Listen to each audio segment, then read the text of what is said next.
Clara Mae Holloway drove both hands into a barrel of rotting animal fat, hauled up a dripping, reeking mass of it, and dropped it into her pail, and she did it while Thomas Bellamy stood 3 feet away, laughing so hard his face turned red. While Caleb Foster shouted from across the street that she'd finally lost her mind, while every woman on that block turned away in disgust, and she never once looked up from what she was doing, because she had a notebook full of numbers that said every single one of them was wrong. If this story moves you, subscribe to this channel right now, hit that bell, and drop a comment telling me what city you're watching from. I want to see exactly how far Clara's story travels. Now let's go back to where it all began. The smell was the first thing. Always the first thing. Thick, rancid. The kind of smell that hit the back of your throat and stayed there.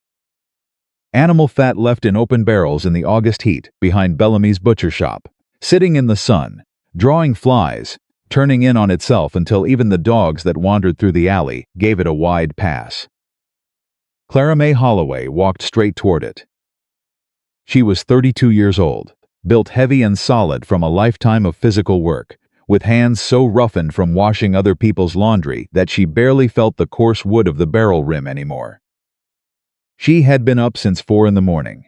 She had already delivered 3 loads of clean laundry before the sun cleared the mountains. She had 5 more stops to make before dark, and she was here, at 6:45 in the morning, behind the butcher shop, doing something nobody in Willow Creek, Colorado had any explanation for. Thomas Bellamy came around the corner of his building and stopped short when he saw her. Miss Holloway. He looked at the barrel, looked at her. Looked at the handcart she'd parked against the wall. You're actually here. I said I would be. I thought you might have come to your senses overnight. I came to collect my pails, Mr. Bellamy. He leaned against the wall with his arms crossed, watching her work, and she could hear from his breathing that he was working very hard not to laugh. He lost that fight in about 30 seconds. 2 cents a pail, he said, laughing. Lord Almighty, Clara Holloway, what are you going to do with it? That's my business. You smell that? That right there is what you paid for. I'm aware. You need help loading it? I can get my boy. I don't need help, Clara said flatly. I need you to stay out of my way. That stopped his laughing. Not because she said it hard, she said it quiet, the way you say something that doesn't require any emphasis because it's simply true. He straightened up, slightly surprised, and she finished loading the first pail onto her cart without looking at him again. It was when she came around to the front of the building, handcart loaded, that Caleb Foster spotted her from across the street. Caleb ran the feed store. He was a lean, sharp-jawed man of 45 who had a comment ready for everything and enough time on his hands to deliver it.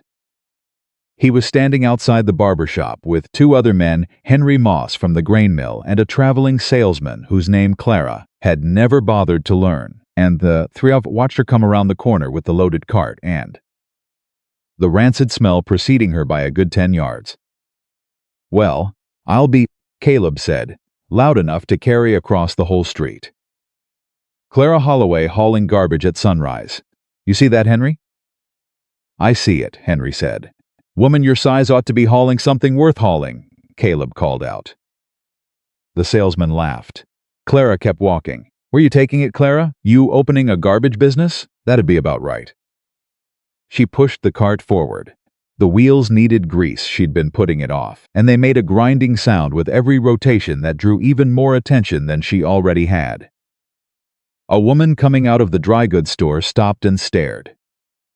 2 children on the boardwalk pointed. Don't point, their mother said, pulling them back. But she was staring too. Clara looked straight ahead. She had learned something years ago, the hard way, that attention from people like Caleb Foster only had as much power as you handed it. The moment you stopped walking, the moment you turned around to answer, the moment you let your face show anything, that was the moment you lost. So she kept her face neutral and her feet moving and her hands steady on the cart, and she thought about her grandmother, and she thought about numbers, and she went home. Her name was Eliza May, Clara's grandmother. She'd grown up on a farm in Tennessee where nothing was wasted because nothing could afford to be. Every scrap of fat from every slaughtered animal was saved. Every bucket of wood ash from the fireplace collected. Every drop of rainwater caught and used. She had made soap every spring for 50 years, standing over a cast-iron pot in the side yard, and the soap she made lasted longer and cleaned better than anything you could buy from a store. Clara had stood beside her as a girl and watched every step. "You paying attention?" Eliza May would say. "Yes, ma'am." "Don't watch my hands. Watch what's happening. There's a difference." Clara had watched what was happening. She'd been 12 years old, and she hadn't understood then why her grandmother insisted on the distinction, but she understood it now. Her grandmother wasn't teaching her a recipe. She was teaching her to read a process, to understand cause and effect well enough to improvise, correct, adjust. To think, not just repeat. That was what Clara was carrying home in those pails, along with the smell and the stares, and Caleb Foster's voice still ringing faintly behind her. Her grandmother's lesson. It had been sitting unused inside her for 20 years, and she was going to use it now. She had spent the previous 2 weeks building her setup in the back of the property, a simple ash filter from old boards and packed straw, a fire pit with space for her largest iron pot, a curing rack made from fence timber. She'd done all of it at dawn or after dark, when the light was low enough that casual passersby couldn't see exactly what she was constructing. Not because she was ashamed, because she knew that once people in Willow Creek understood what she was doing, the opinions would start arriving before she had anything to defend. And she needed to be further along than that before she was ready to defend it. She unloaded the pails. She stoked the fire. She started rendering. The rendering process was slow and required attention. She worked the fat in small batches, maintaining steady heat, stirring regularly, straining out the impurities through cloth until what remained in the pot was clean, liquid tallow, pale gold. Relatively odorless now, nothing like what it had started at.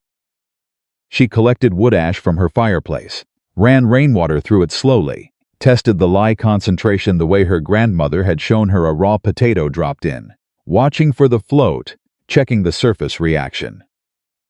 Too weak. She ran it through again better. She combined the tallow and the lye water, in careful proportions, watching the temperature, stirring slow and steady. The mixture thickened. It moved differently.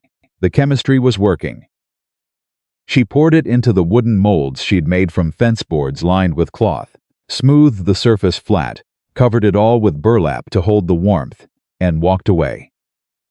She did not let herself check for 5 days. She did laundry. She delivered it. She collected payment.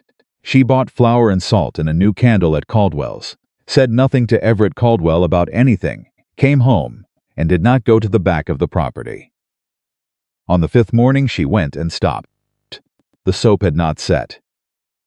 She pressed one finger into the surface and it gave way completely, soft and greasy and wrong. She worked around all 6 molds, same result. Not soap. Not even close to soap. Something in between. Something failed. Something that had started the right process and then stopped. She stood there in the cold September air and looked at what 2 weeks of planning and 2 cents a pail and her grandmother's lessons had produced. Soft, greasy, worthless. She heard Caleb Foster's voice in her head without wanting to. Woman your size ought to be hauling something worth hauling. She heard Thomas Bellamy's laugh.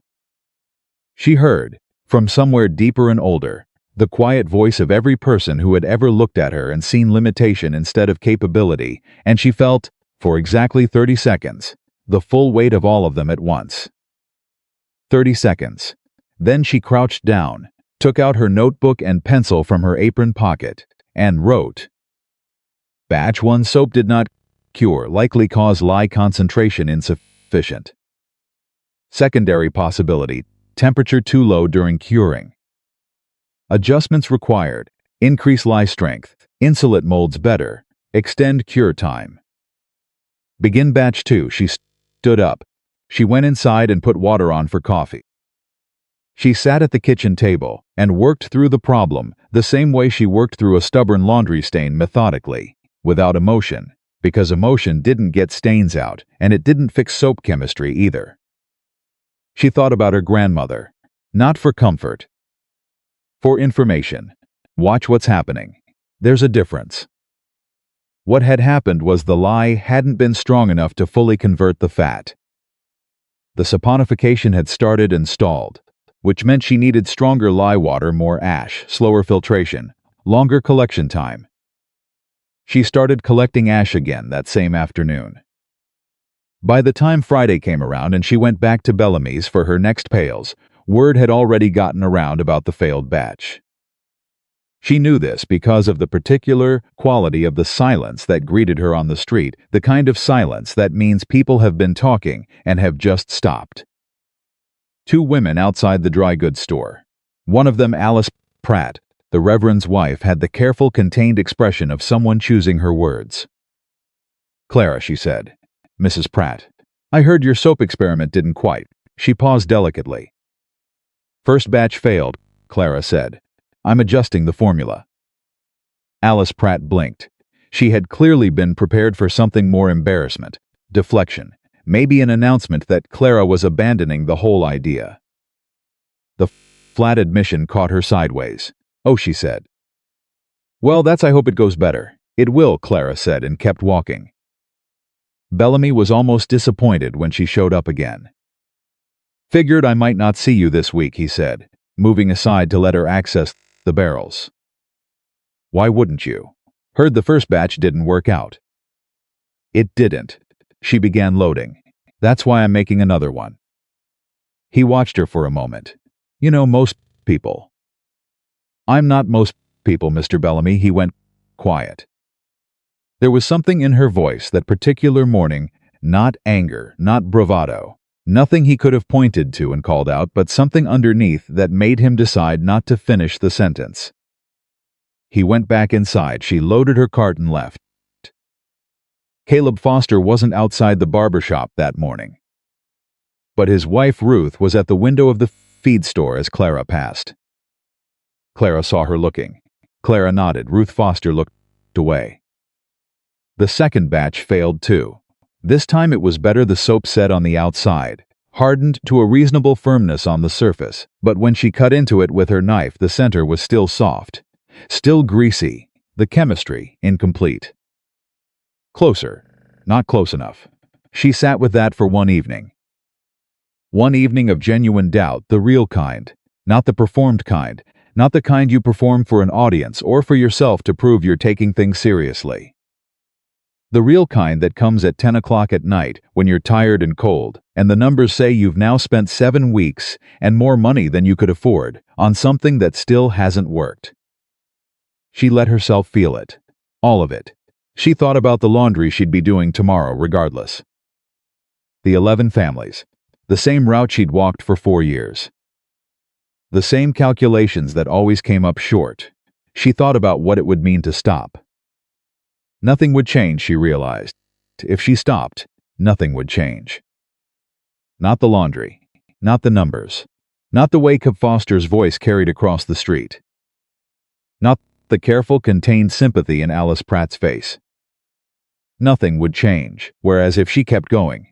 She opened her notebook. Batch 2.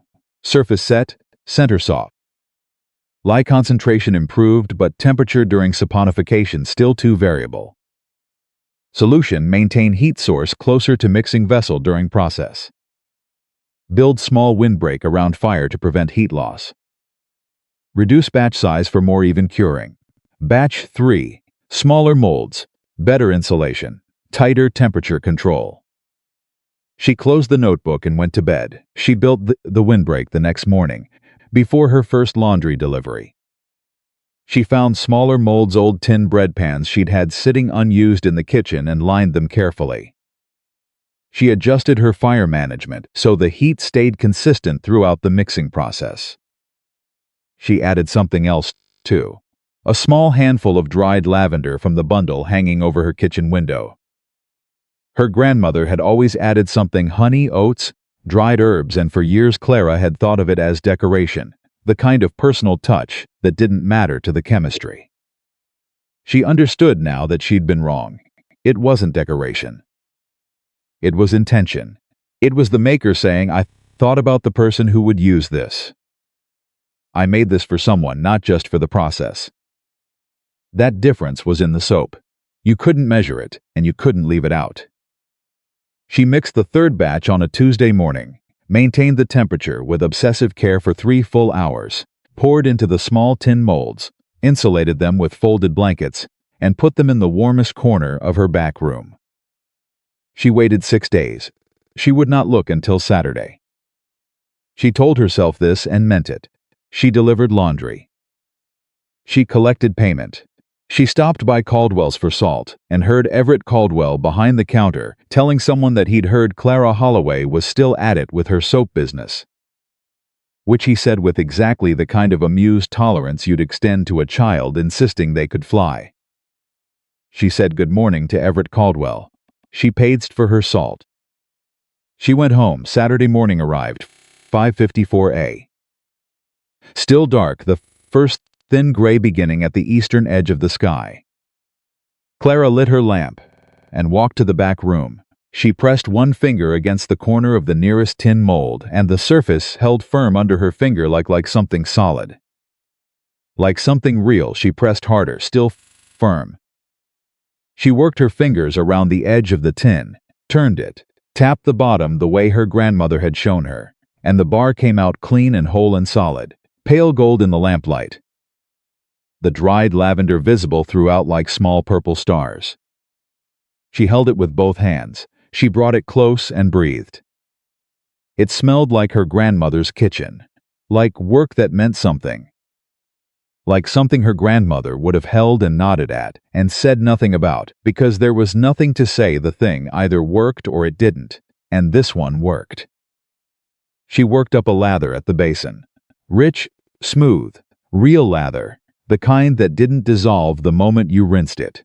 The kind that left your hands feeling clean and soft rather than stripped and tight. She stood in the dark of her back room and held the finished bar of soap and let herself have the moment without rushing it, because she had earned it, and she knew she had earned it, and there was nobody there to tell her differently. Then she went to the kitchen, started coffee, opened her notebook, and wrote.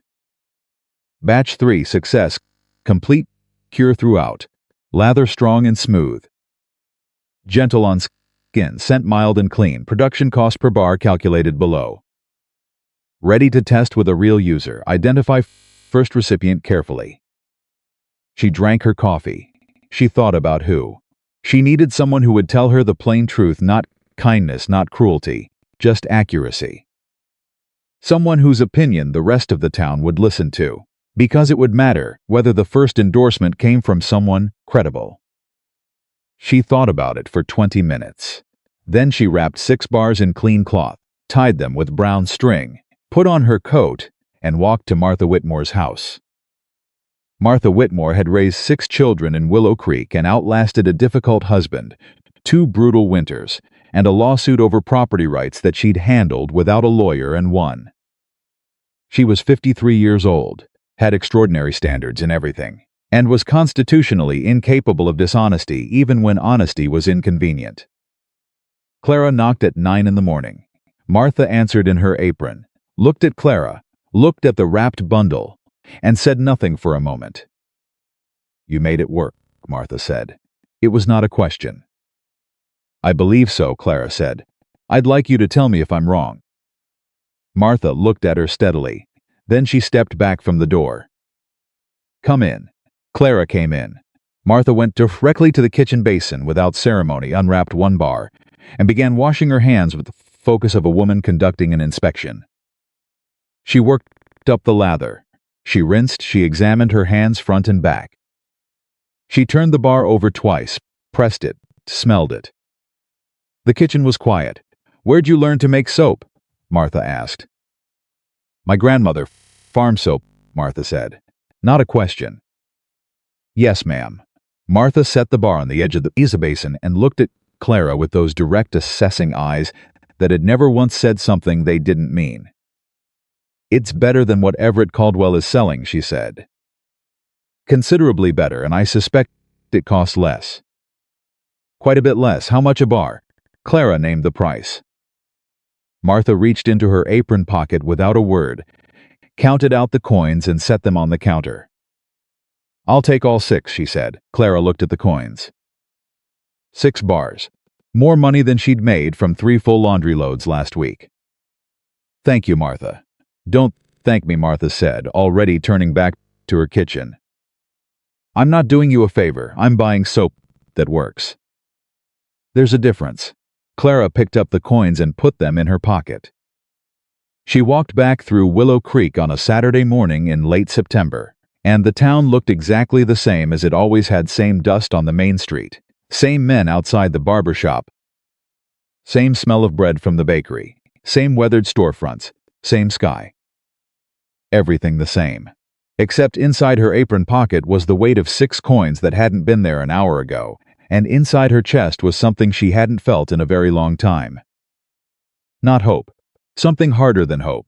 Certainty.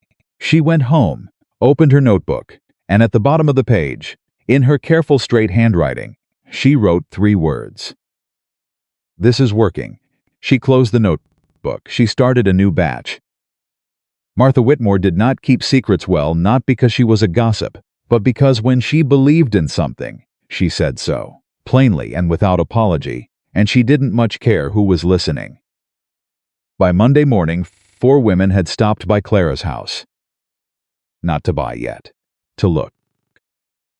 They stood on her front porch with the careful, assessing posture of women who had been told something they weren't sure they believed, and Clara brought out 2 bars and let them hold them and smell them and ask questions. And she answered every question straight, because straight answers were the only kind she had ever trusted. How much?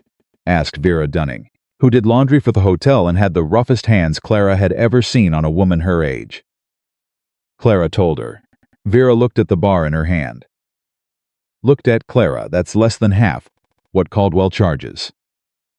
Yes, ma'am. Why? Because I don't have his overhead, Clara said. And because I'm not shipping it from back east. Vera turned the bar over once more. Pressed her thumb against it. I'll take 4. The second woman, younger, maybe 25, the wife of one of the miners, said she'd have to ask her husband first, which meant no, and Clara didn't push. The third woman bought 2 bars and left without saying much. The fourth woman, Agnes Hollenbeck, who had not said a single word the entire time, bought 6 bars, put them in her basket, and said on her way out the door, I'll tell my sister in Denver.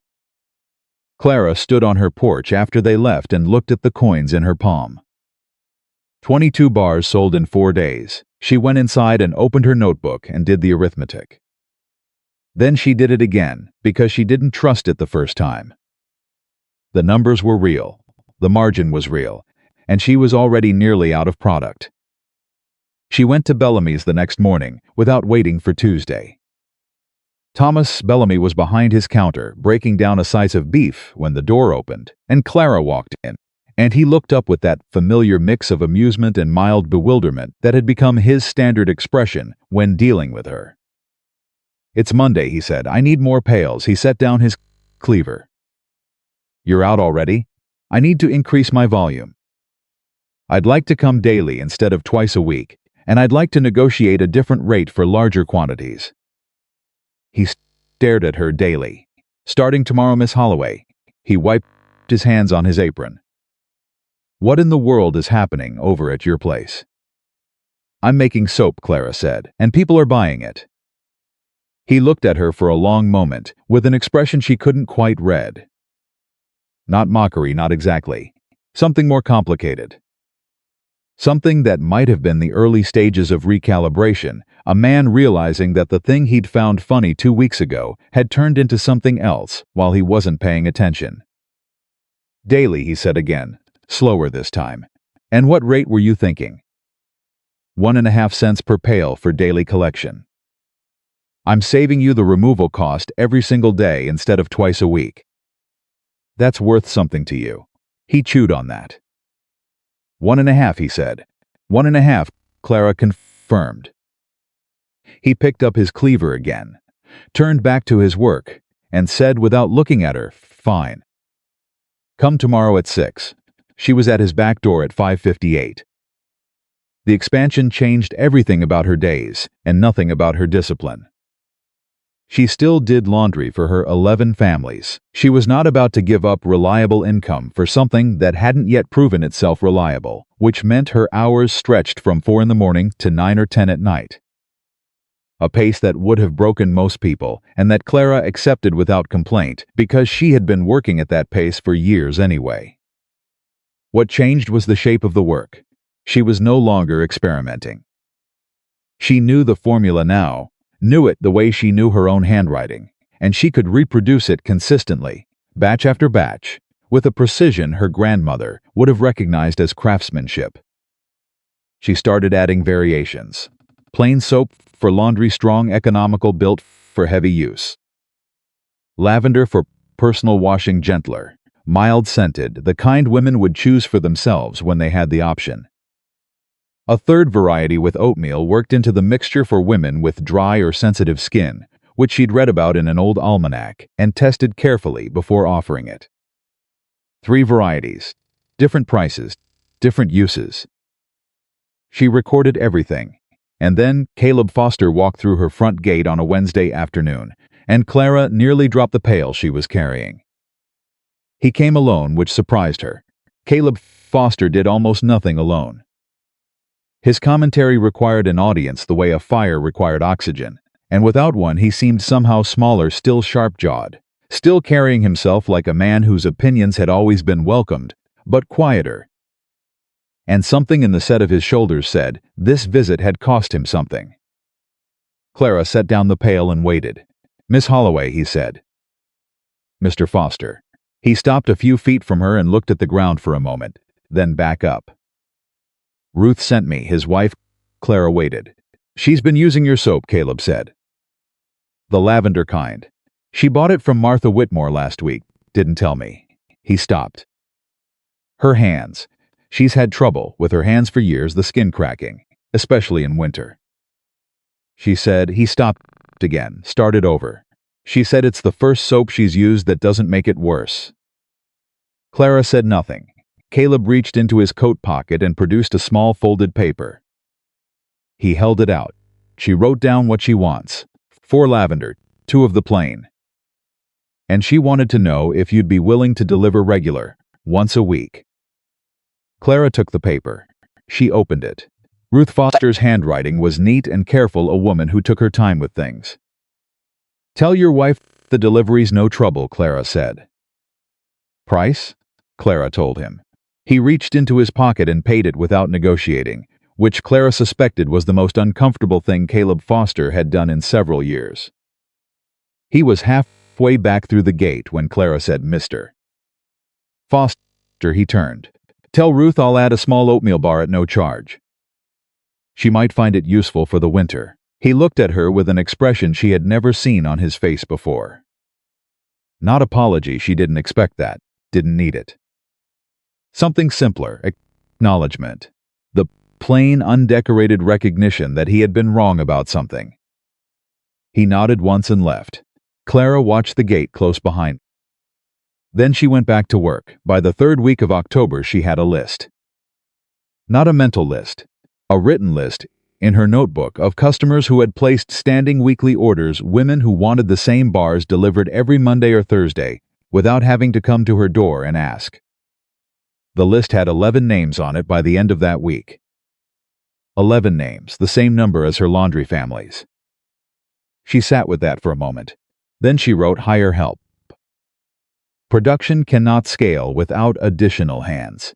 She thought about who, and she thought about it carefully, because this decision mattered more than almost any production decision she'd made.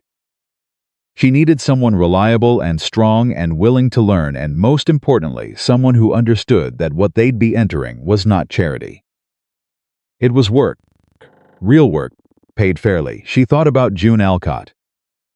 June was 28, a widow since the previous spring, living with her mother-in-law in a house that was not large enough for 2 women, who had never much liked each other. She had 2 children under 5 and had spent the last 6 months taking in mending at rates so low they barely covered the thread. Clara had seen her twice at Caldwell's store, adding up coins on the counter with that particular careful focus of someone who was very close to not having enough. She went to June's door on a Thursday morning. June answered looking like she hadn't slept, which was probably accurate, with a baby on her hip and flower on her sleeve, and she looked at Clara with the wary expressions of someone who had learned to be careful about what she hoped for. "Miss Holloway," she said. "Mrs. Alcott, I'd like to offer you work if you're interested. Real work, steady hours, fair pay. I need a second pair of hands in my soap operation starting next week." June blinked. The baby grabbed a fistful of her hair. "Soap," she said. "Yes, ma'am. I'll teach you everything. The hours are 5 to 9 in the morning, 6 days a week, and I'll pay—" She named a figure that was higher than June's mending income by a considerable margin. June was quiet for a moment. "Why me?" she asked, not suspicious, genuinely asking. "Because you work hard and you need steady income, and I need someone I can trust to show up," Clara said. "I don't know of a reason to look further than that." June shifted the baby to her other hip. "When do I start?" "Monday, 5 o'clock, dress for mess." June almost smiled. "All right, Miss Holloway." Clara said. "Call me Clara." June Alcott arrived Monday at 4:57, and Clara liked her immediately for that. She was a fast learner and a harder worker than Clara had expected, which was saying something because Clara's expectations were not low. Within a week, June could manage the rendering process without supervision. Within 2 weeks, she had the lye preparation down, well enough that Clara could leave her to it and focus on the mix and pouring. They worked in a rhythm that developed naturally, without much need for discussion, the way good working partnerships do. The production doubled, and then on a Friday morning in the second week of November, Everett Caldwell came to Clara's door. She had been expecting this. She hadn't known exactly when, but she'd known it was coming. Had known it from the moment Agnes Hollenbeck walked off her porch with 6 bars and mentioned her sister in Denver. Had known it from the growing list of weekly orders. Had known it from the way Caldwell had looked at her in his store last week with that particular expression of a man recalculating something he'd gotten wrong. He was a careful man. He would have taken his time. He would have done his own version of research, asked his customers, watched the numbers, waited until he was sure before he moved. But he was here now, at her door, in his good coat, hat in hand. Clara opened the door before he knocked a second time. "Mr. Caldwell," she said. "Miss Holloway."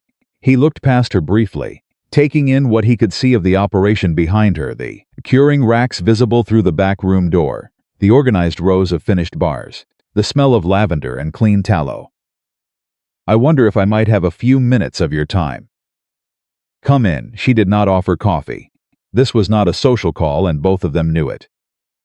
She sat at her kitchen table, with her hands folded, and waited, and Everett Caldwell sat across from her and looked at her, the way businessmen look at something they've underestimated. "I've been hearing about your soap from a number of my customers," he said. "I know, they're asking me why I don't carry it." "I know that too." He looked at her steadily. He was a man of about 50, lean and precise, with the careful manner of someone who had built something from careful decisions over many years, and valued that carefulness more than almost anything else. He was not unkind. He was simply a man who had operated within a certain understanding of how things worked, and that understanding had not previously included Clara Mae Holloway. "I'd like to discuss stocking your soap in my store," he said. Clara looked at him without speaking for a moment. "On what terms?" she said. He proposed terms. She listened without interrupting, and when he finished she said no. He blinked. "No, your margin is too high and mine is too low." "I'm not running a charity operation, Mr. Caldwell.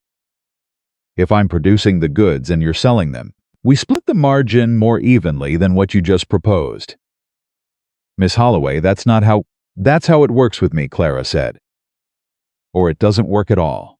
I have 12 standing delivery customers right now, and that number will be 15 by end of next week.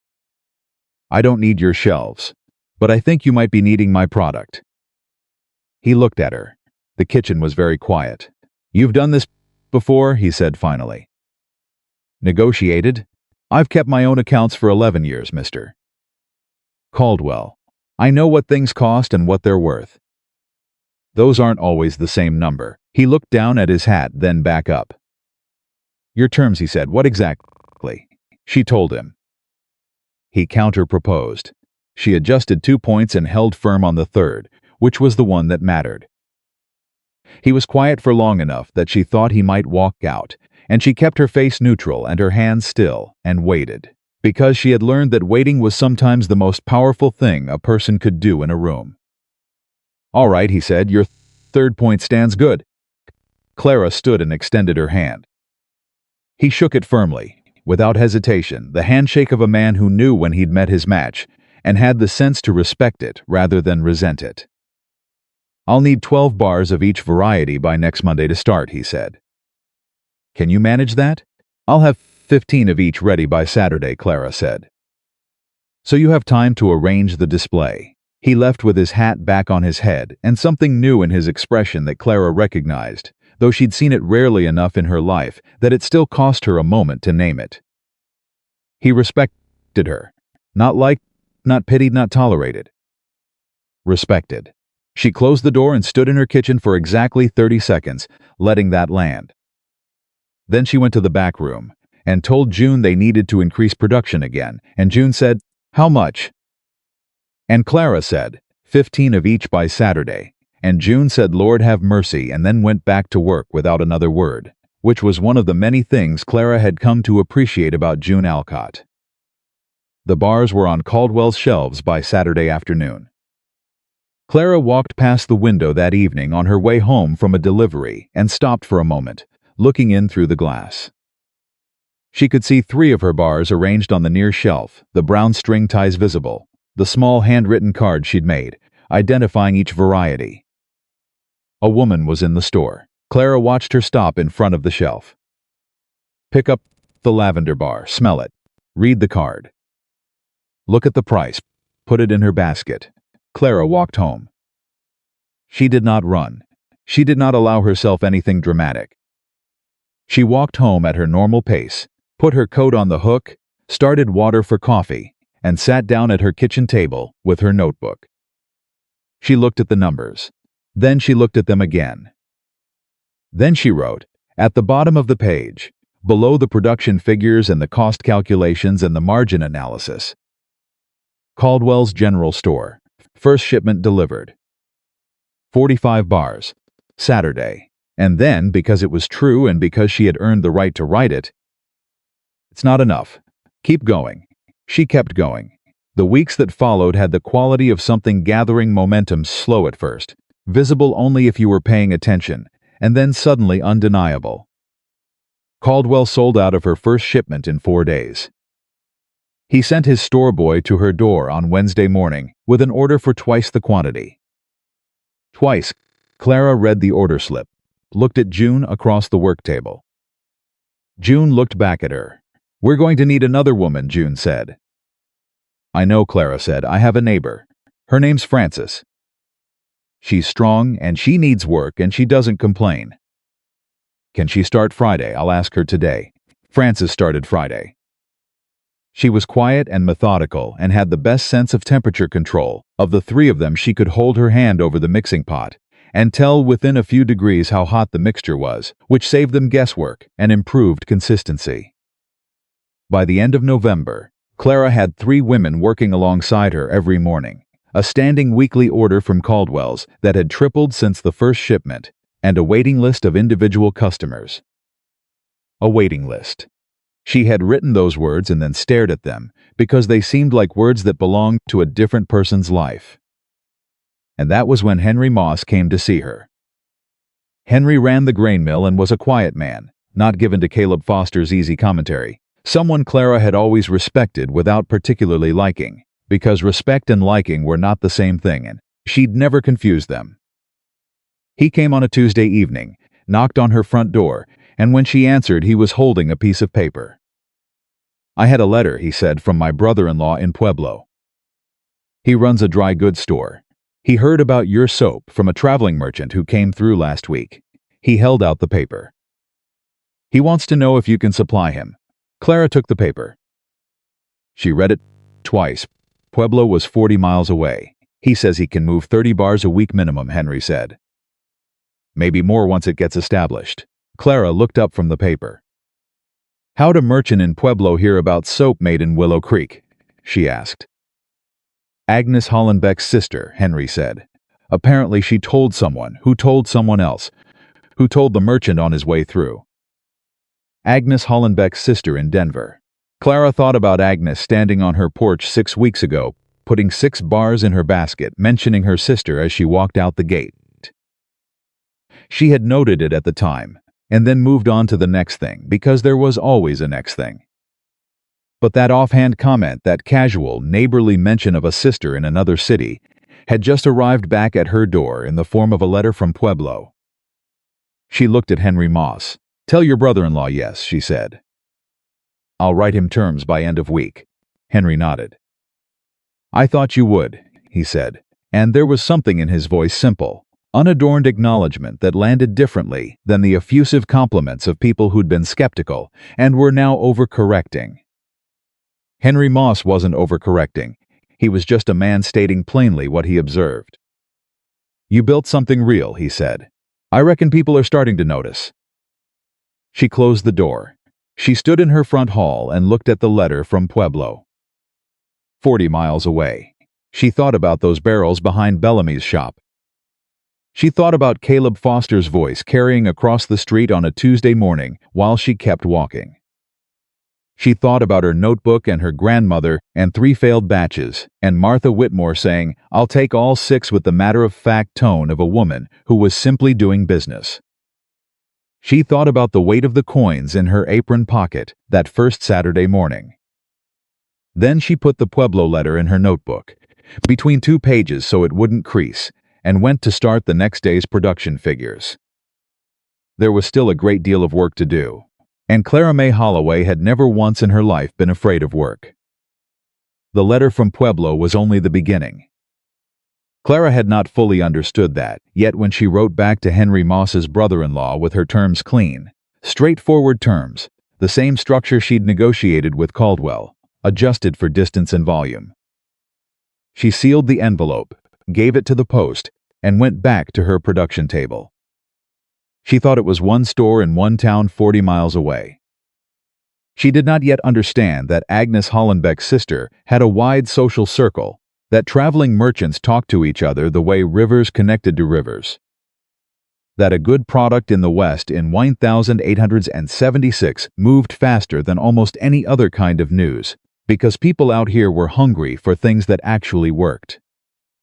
She found out 3 weeks later when 2 letters arrived on the same day. One from a dry goods merchant in Colorado Springs. One from a general store in Trinidad. She stood at her kitchen table with both letters open and read them twice each, and then she sat down because her legs had decided they needed a moment. June came in from the back room with her sleeves rolled up and flour lye residue on her forearms, and she looked at Clara, sitting at the table with 2 letters, and said, "What happened?" Clara handed her both letters without speaking. "June, read them." Her eyes went wide. "Colorado Springs," she said, "in Trinidad." "That's Clara. I know," Clara said. "Can we fill those orders?" Clara looked at the back room, looked at her notebook. Did the arithmetic in her head the way she always did, fast and without mercy, not rounding anything in her favor. "Not yet," she said. "We need more space and 1 more woman at minimum. 2 would be better.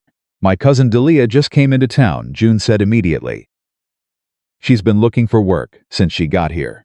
Strong as a mule and twice as stubborn." "Bring her tomorrow," Clara said. June was already untying her apron. "I'll bring her today."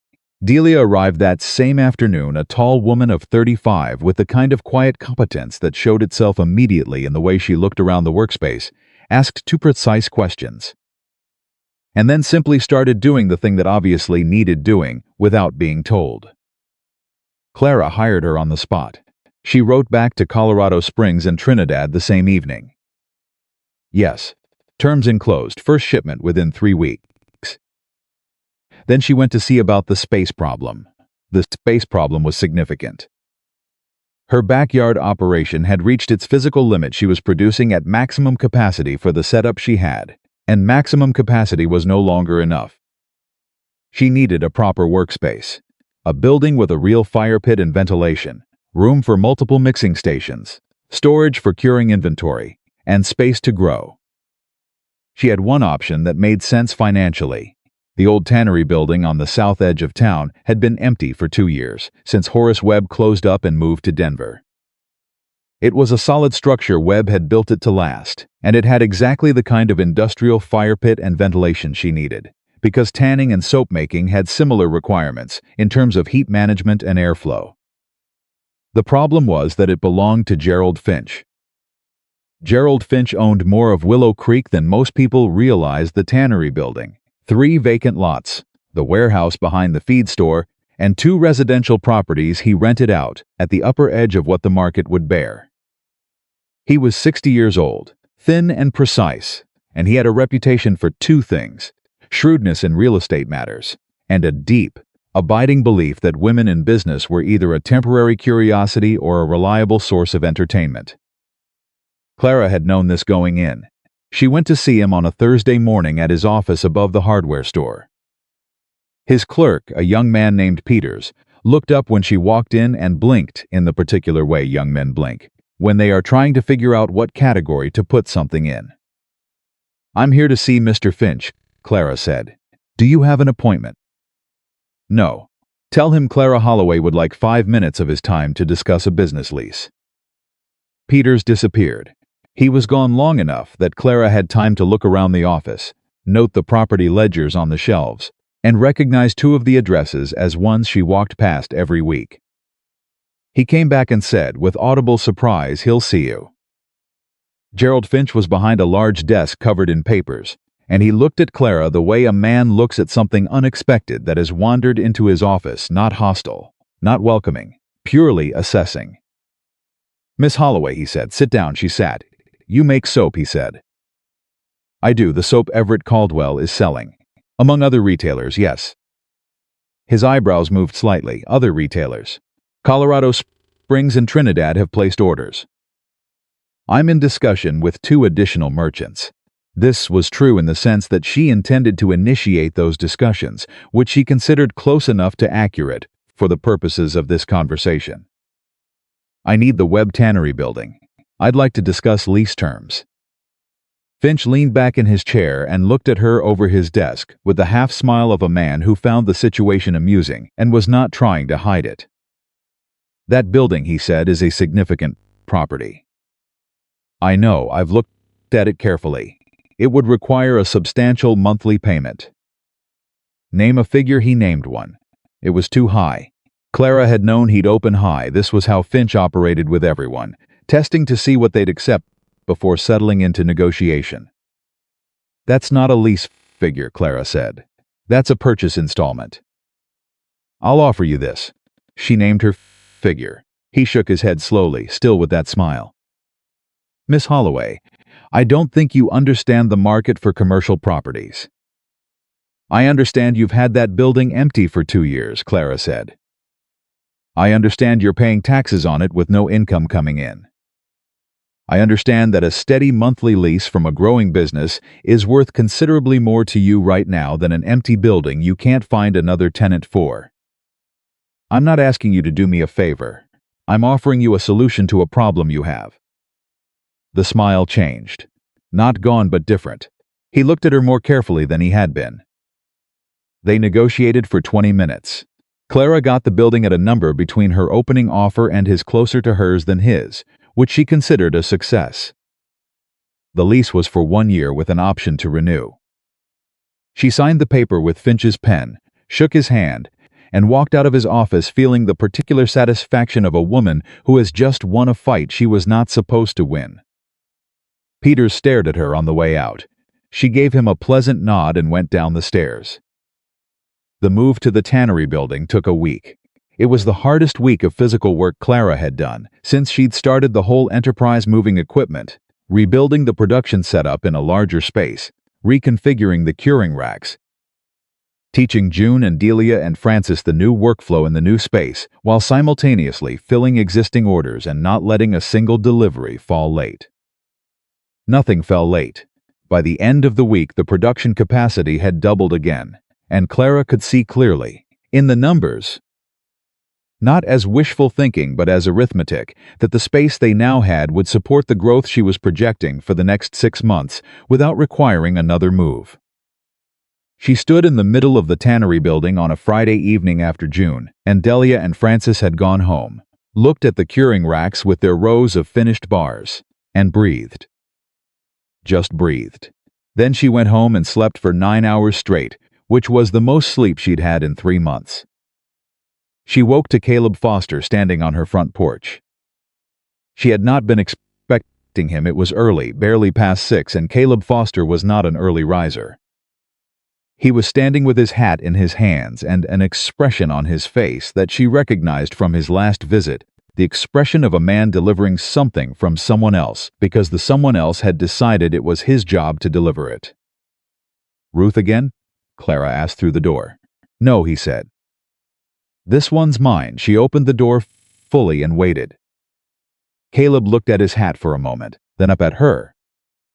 "I've been talking to some of the other merchants. Couple of the men on the town council. They're interested in whether you'd consider whether your business might if there was a formal arrangement." He stopped. Started over. "There's talk about a town market day. Monthly. Merchants setting up in the square.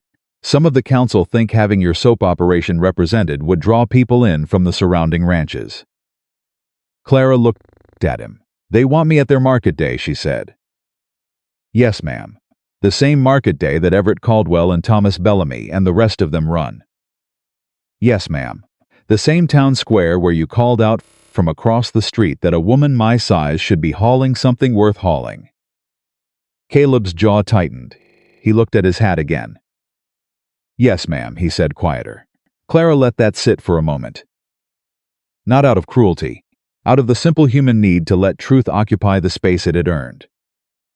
"Tell the council I'll consider it," she said. "I'll let you know by end of week." He nodded, started to turn. "Stop. Clara," he said, and it was the first time Caleb Foster had ever called her by her first name, which was not lost on either of them. "For what it's worth, what you've built is something. I was wrong about it. I was wrong about you." She looked at him standing on her porch with his hat in his hands, this man who had made her walk faster for years, because stopping to answer him wasn't worth the cost, and she felt not satisfaction, not triumph. Nothing so simple as that. She felt the quiet, complicated weight of what it meant when the world finally catches up to what you already knew about yourself. "I know you were," she said, "not hard, not soft, just true." He left. Clara closed the door and stood in her front hall for a moment, and then she went to start her morning. She was 3 hours into production. June and Delia working the mixing stations, Francis managing the curing racks, Clara doing the supply inventory when the door to the tannery building opened, and a man walked in that she had never seen before. He was tall, mid-40s, wearing a good coat that was dusty from travel, with the kind of bearing that said he was accustomed to being the most purposeful person in whatever room he walked into. He looked around the workspace with quick, precise eyes, not impressed exactly, but engaged, the way someone looks when they're seeing something that aligns with information they already have. He spotted Clara and came directly toward her. "Miss Holloway," he said. "My name is George Alderman. I represent a wholesale distribution company out of Denver. We supply general merchandise to retailers across Colorado and New Mexico territory. I've been hearing about your product from 3 different merchants in the last 2 weeks, and I'd like to talk to you about a supply arrangement." The building went quiet in the way buildings go quiet when everyone in them realizes something important is happening. Clara looked at him. "How'd you find me?" she said. Henry Moss's brother-in-law in Pueblo wrote to one of our buyers. Our buyer wrote to me, I was in Pueblo 2 days ago and I came straight here. He paused. That's how good the word is, Miss Holloway. She looked at him for a moment longer. Then she said, June, hold the batch a trace. Don't pour yet. She looked back at Alderman. My office is in the back. Her office was a wooden table and 2 chairs in the rear corner of the building, which was not impressive but was functional, and Clara had long since stopped apologizing for functional things. She sat, he sat. He put a leather satchel on the table and pulled out papers. I'll be direct, he said. We want to add your soap to our distribution catalog. That means we purchase from you at wholesale, we mark it up, we sell it to retailers throughout our network. You don't have to manage individual store relationships, you deal only with us. In exchange, your product reaches significantly more markets than you can access independently. Clara looked at the papers he'd laid out. How many retailers in your network? She asked. 47 currently in Colorado, 18 in New Mexico territory. We're expanding into Kansas next year. 47. She kept her face neutral. Volume commitment, she said. He named a number. It was larger than her current monthly production by a factor of 4. That's a significant volume, she said. We understand you'd need time to scale. We're prepared to work with a phased schedule, smaller initial volumes with graduated increases over 6 months. And the wholesale price, he named it. Clara looked at the number and did the arithmetic instantly in her head, the way she always did, and the arithmetic said this was a fair number, not generous, not exploitative. Fair, and that at the volume he was describing, fair was more than enough. I'll need to see your retailer list, she said. I want to know where my product is going. He slid another sheet across the table without hesitation. A man who had expected that question. She read the list. 47 stores. She recognized several of the town names, had passed through a few of them years ago on different business, could picture the kind of establishments they ran. The terms of exclusivity, said. He paused. We'd prefer. No exclusivity, Clara said. I keep my existing retail relationships. Your arrangement adds to my distribution. It doesn't replace or restrict it. He leaned back slightly. That's not our standard arrangement. I understand, it's my standard arrangement. She folded her hands on the table. Mr. Alderman, you came to me, which means your buyers want my product specifically, and they want it enough to send you here from Denver. I'm not going to give up the control I've built in exchange for volume. I'll give you volume in exchange for fair terms. Those are not the same thing. He looked at her across the table. The building was still quiet. Clara was aware of June and Delia and Francis on the other side of the room, trying very hard to look like they were doing something other than listening. No exclusivity, Alderman said slowly, testing the shape of it. You keep existing accounts, yes, and you guarantee the phased volume on the schedule we've outlined. Contingent on the phased schedule being realistic, which I'll need to verify against my production capacity. If the schedule is reasonable, yes. He was quiet for a long moment. Then he picked up his pen and made a notation on the paper in front of him. All right, he said, no exclusivity. Existing accounts remain yours. We'll need to revisit the wholesale price upward by 2 points to compensate for the arrangement. 1 point, Clara said. 1.5. Done, Clara said. He extended his hand. She shook it. George Alderman left 40 minutes later with a signed letter of intent in his satchel and the slightly dazed expression of a man who had come expecting to conduct a negotiation and had instead participated in one. Clara watched him ride out. Then she turned around. June was standing 5 feet away with her hands pressed together and her eyes bright. Did that just happen? June said. Denver, June said. A Denver distributor. Yes, Clara. June's voice cracked slightly on the name. A year ago I was counting pennies for thread. Clara looked at her. At Delia, who had set down what she was doing and was standing very still. at Frances, who was gripping the edge of a curing rack with both hands. These three women, who had shown up, who had learned, who had worked at 5 in the morning in the cold because someone had offered them a fair wage and the dignity of real work. "Don't stop counting yet," Clara said. "We have a production schedule to build." But she said it with something in her voice that hadn't been there before. And all three of them heard it. They went back to work, but the energy in the building had shifted, the way air shifts before a storm, charged with something that was the opposite of danger. Clara pulled out her notebook and started writing the production numbers, the new targets, the phased schedule, the staffing implications. The arithmetic was staggering. Not unmanageable, she could see the path, each step logical and achievable, but staggering in the distance between where she was now and where the path went. She wrote for 2 hours straight, stopping only to check a measurement or answer a question from the floor. And at the end of 2 hours, she had a 6-month plan that was the most ambitious thing she had ever put on paper. She looked at it. She thought about the barrel of rotten fat behind Bellamy's shop. She thought about Caleb Foster's voice carrying across the street.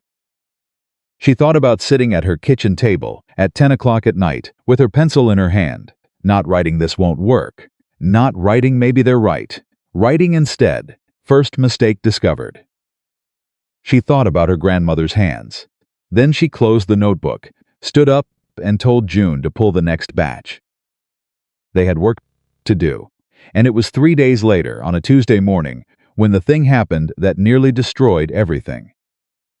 She came in earlier than usual, before 5, because she wanted to review the new production schedule before the others arrived. She unlocked the tannery building, went inside, lit the lamp, and stopped. Something was wrong. She could feel it before she saw it, that particular quality of wrongness that comes when something in a space you know intimately has been disturbed. She held the lamp up and looked around. The curing racks were untouched. The mixing stations were as she'd left them. The supply stores looked. She crossed to the supply shelves. The lye containers were open. All 5 of them.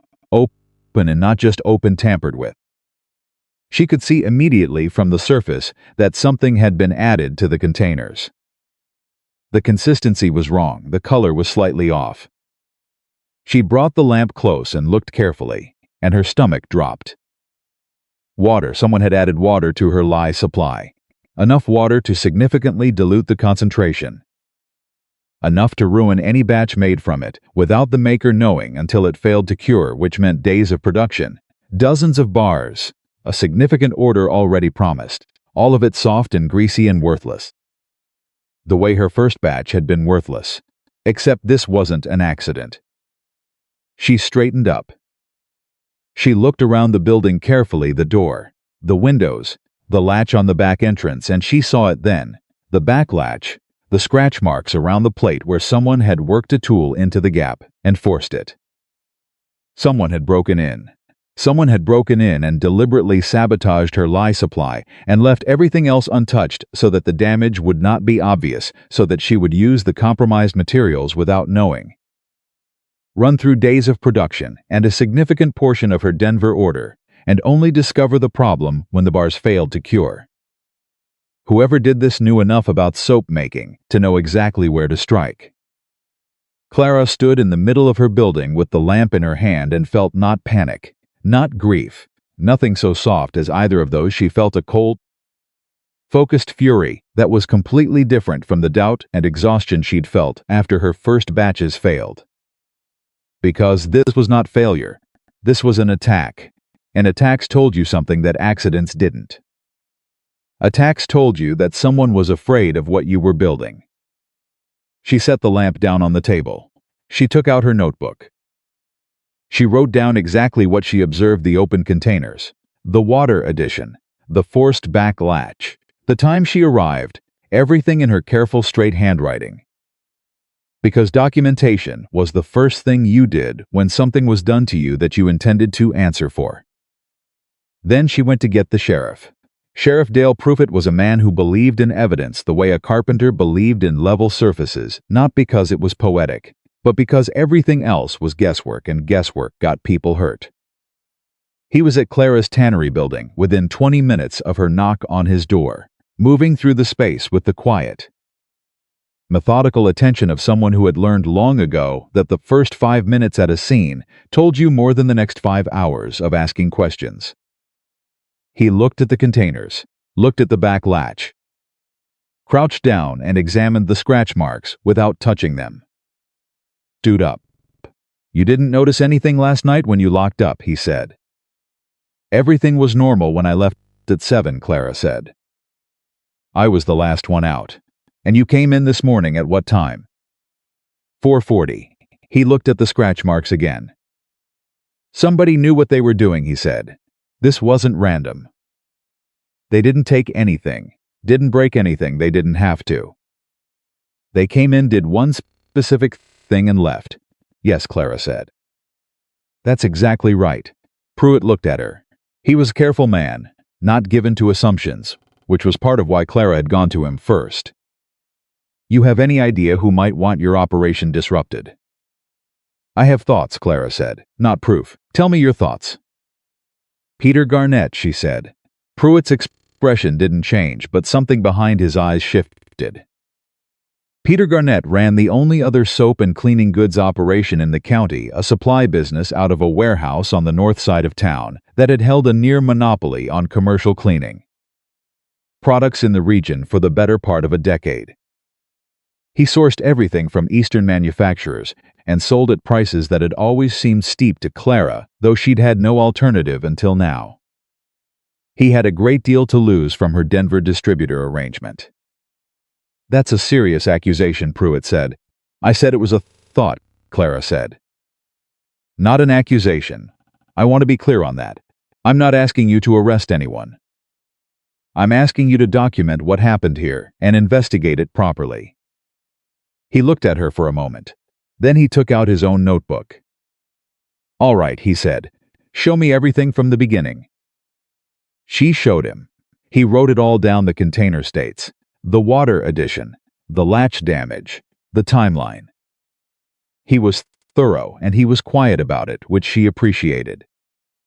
When he was done, he told her he'd ask some questions around town and get back to her, and he left without making promises he might not be able to keep, which she also appreciated. June arrived at 5:15 to find Clara already dumping the compromised lie. "What are you doing?" June said, stopping in the doorway. "Throwing it out." Why? June came closer, saw the containers, saw Clara's face. "What happened?" Clara told her. June stood very still through the whole explanation. Then she said, "Garnet." "Maybe. It's Garnet," June said, with the flat certainty of a woman who had worked in this town long enough to know which men resented which women's success and why. "He's been losing accounts for 2 months. Martha Whitmore told me his boy came around trying to sell her cleaning powder last week, and she sent him away. He knows why. Knowing and proving are different things," Clara said. "Right now we have a problem to solve. How much lye do we have in reserve?" June checked. "Enough for maybe 2 batches. Half of what we need for the week. I need to get to Caldwell's when he opens and see what he has in stock. If he's short, I'll send to Pueblo directly." Clara was already writing in her notebook supply list: contingency suppliers, revised production schedule. The Denver order has some flexibility in the first phase. I built in a buffer. We can absorb a 2-day delay without breaking the commitment. "A 2-day delay if everything goes right from here," June said. "Yes," Clara said. "So let's make sure everything goes right from here." Delia arrived at 5:30 and Francis at 5:45, and Clara told them both what had happened with the same directness she'd used with June: no softening, no drama, just facts. Delia's response was to roll up her sleeves and ask what needed doing first. Francis went white and then said something under her breath that Clara decided she hadn't heard. They worked around the shortage, reorganizing the production schedule to maximize what lye supply remained, while Clara rode to Caldwell's the moment the store opened at 7. Everett Caldwell listened to what she needed with the focused attention of a man who understood that his own interests were now meaningfully tied to hers.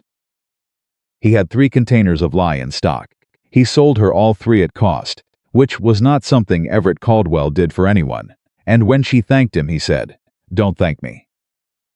Just make sure that Denver order ships on time," and turned back to his shelves. She was back at the tannery building by 8:15. By noon, they were back at full production. It was Tuesday. It was also the day Clara found out that word of the break-in had already moved through Willow Creek the way all important news moved through Willow Creek, faster than any person could have intentionally carried it. By some mysterious collective mechanism that meant everyone knew everything important by the time the sun was directly overhead. She knew because Martha Whitmore arrived at the tannery building at noon with a covered dish and an expression that said she was furious on Clara's behalf and intended to do something about it. "Sit down," Martha said, setting the dish on the work table with the authority of a woman who had decided that lunch was opinion regardless of anyone's opinion. "Eat something. You've been up since before 4. Clara sat. She was, in fact, very hungry, which she had not allowed herself to notice until this moment. "People are talking," Martha said, pulling the cloth off the dish chicken and biscuits, still warm. "About the break-in, about Garnett." "I didn't say it was Garnett," Clara said. "Nobody needed you to say it," Martha said. "People in this town have eyes. Garnett lost the hotel account last month, lost 2 of the ranch supply contracts the week before that. Everyone knows why, and everyone knows he knows why." She sat down across from Clara. "Dale Pruitt went to see him this morning." Clara looked up. "Already?" she said. "Before 9, Martha said. "I heard it from Alice Pratt, who heard it from Peters at Finch's office, who saw Pruitt walking toward Garnett's warehouse at 8:45 with his deputy." The information network of a small frontier town, Clara thought, was genuinely remarkable. And Clara said, and Garnett denied everything, naturally. Said he'd been home all night, said his wife could confirm it. Martha's expression made clear what she thought of that confirmation. But Pruitt apparently asked to see his back storeroom, and Garnett let him, and Pruitt found a pry tool with fresh scratch marks on it. Clara set down her fork. "That doesn't prove it was used at my building," she said carefully. "No," Martha agreed, "it doesn't. Dale knows that. But he told Agnes Hollenbeck, who told me that he considers it a significant finding, and he's continuing to investigate." Clara was quiet for a moment. Then she said, "I don't want this to become a public war. I don't want people choosing sides, and the whole thing turning into something bigger than it needs to be." Martha looked at her steadily. "Sometimes other people make that decision for you." "I know," Clara said. "I'm still saying I don't want it." "What do you want?" "I want to ship my Denver order on time," Clara said. "I want to keep my people working. I want whoever did this to understand that disrupting my operation costs them more than it costs me, and I want that understood quietly and permanently." She picked up her fork again. "That's what I want." Martha watched her eat for a moment. Then she said quietly, "You know what I thought when I first heard about you buying those fat pails from Bellamy?" "Something unflattering, I'd imagine," Clara said. "I thought you were going to embarrass yourself," Martha said. "I want to be honest about that. I thought you were going to spend a few weeks making a mess and then quietly go back to laundry and the whole thing would be forgotten." She paused. "I was wrong. I know," Clara said. "I'm telling you because I want you to understand that my opinion of you now is the real one," Martha said. "Not the polite one. Not the revised one, because you're successful. You built something real and you built it the hard way, and what happened this morning is because someone is afraid of you." She met Clara's eyes. "Being afraid of is a different thing than being laughed at. It means you've already won something." Clara looked at her across the work table. "Thank you, Martha," she said. "Don't get sentimental on me," Martha said, standing up and recovering the dish. "Finish your lunch." Pruitt came back at 4 that afternoon. He came alone, which meant what he had to say was not for general hearing, and Clara brought him to the back table and waited. "I can't charge Garnet," he said. "Not yet. The pry tool is circumstantial." His wife confirms he was home. "I've got no witness, no direct evidence placing him at your building." He paused. "But I want to tell you something off the record." "All right. I've been sheriff in this county for 9 years," Pruitt said. "I know when a man is lying to me. Garnet was lying to me this morning. I don't know yet if I can prove it, but I know it." He looked at her directly. "I'm going to keep looking. I want you to know that." "I appreciate it," Clara said. "In the meantime," he said, "I'd suggest you get a better latch on that back door. And maybe have someone check the building before you unlock it in the mornings for a while." "Already arranged," Clara said. He nodded and stood. "One more thing. I talked to 3 men this morning independent of the Garnet matter about your operation. About how it's growing and what it means for this town." He paused. "There's talk about whether the council should formally recognize your business. Not just as a local shop, as a significant commercial enterprise." He seemed slightly uncomfortable delivering this, like a man reading from a script that had surprised him. "I thought you should know that conversation is happening." Clara looked at him. "Who's having it?" "Caldwell started it," Pruitt said. "Moss backed him up. A couple of the ranchers who've been buying your product for their bunkhouses got wind of the Denver arrangement, and he stopped. Let's just say Willow Creek doesn't often produce something that reaches Denver in its first year. People are noticing what that means." He left. Clara sat at the back table for a long moment after he was gone. Then she called June over. "I need to ask you something," she said. June sat down. "When Garnet's people came around last month," Clara said, "trying to sell to the hotel, to the ranches, did you hear anything about what they were saying? About us specifically?" June was quiet for a moment. "Frances heard something," she said. "She didn't tell you because she didn't want to bother you." "Tell me now." June called Frances over. Frances came with that careful expression she wore when she was uncertain whether she was in trouble. "Tell me what you heard about Garnet," Clara said. Frances looked at her hands for a moment. Then his boy was at the hotel. "Agnes Hollenbeck's cousin works there. The boy was telling the hotel manager that your soap was that you were using inferior materials. That the quality would fall off once you scaled up. That you didn't have the capacity to fill large orders reliably." She paused. "And that a woman running an operation like yours without a male partner was a bad business risk. That you'd fold within 6 months." The room was very quiet. "He said that," Clara said. "Not a confirming." "Yes, ma'am," Frances said. Clara nodded. "Thank you, Frances. That's useful." Frances went back to her station. Clara looked at June. "Garnet isn't just afraid of losing accounts," Clara said. "He's been actively trying to undermine us with potential customers." "Yes," June said. "Then I need to know exactly which accounts he approached, and what he said to them." "That might take some asking around." "Then let's start asking," Clara said. "Quietly, carefully. I want names and I want specifics." It took 4 days. Martha helped. Agnes Hollenbeck's cousin at the hotel helped more than expected. And Vera Dunning, who did laundry for half the town's business establishments and heard everything, provided 3 names that Clara hadn't known about. By Saturday morning, Clara had a clear picture.